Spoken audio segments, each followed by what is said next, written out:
Across Fresno County, education makes an impact.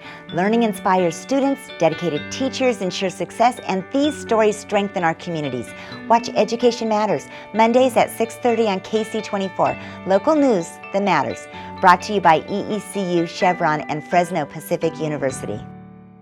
The CTE Expo showcases the equipment and the skills taught in career tech education programs such as construction and manufacturing, growing industries in the Central Valley. As somebody who's in education, your head's always on a swivel and you're looking at, hey, I've got to be able to address all kids, not just a select few of kids. The expo has added categories, including photography and videography. This year, careers in fashion, cosmetology, and barbering took center stage. We don't currently have an ROP program for cosmetology or barbering, but we keep hearing the curiosity, the need, and the desire. 2 high schools do offer career pathways in fashion, and Central High East student Elena Barajas was thrilled for the opportunity to talk about her passion.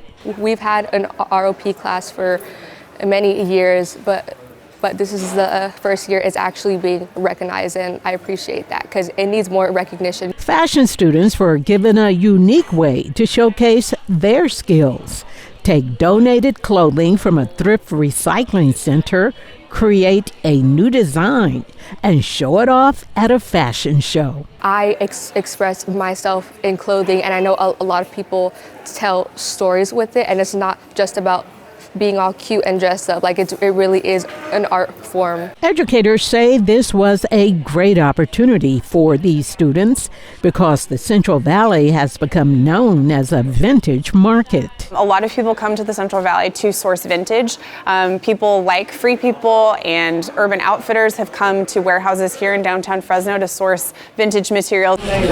Students attending the sessions featuring cosmetology and barbering heard from professionals, learned about apprenticeship opportunities, information they needed. I have more people here to support me, more people who want me to take their pathways, and it's just encouraging me knowing that I have more resources and know where to start, rather than not knowing where to begin. CTE teachers say exposing students to programs not yet offered at their schools makes students aware of career opportunities they know little about. I think the most important thing is being able to put kids in front of industry people to be able to see and witness firsthand what those industry people do and are passionate about on a daily basis. For Education Matters, I'm Juanita Stevenson, KC24, local news that matters.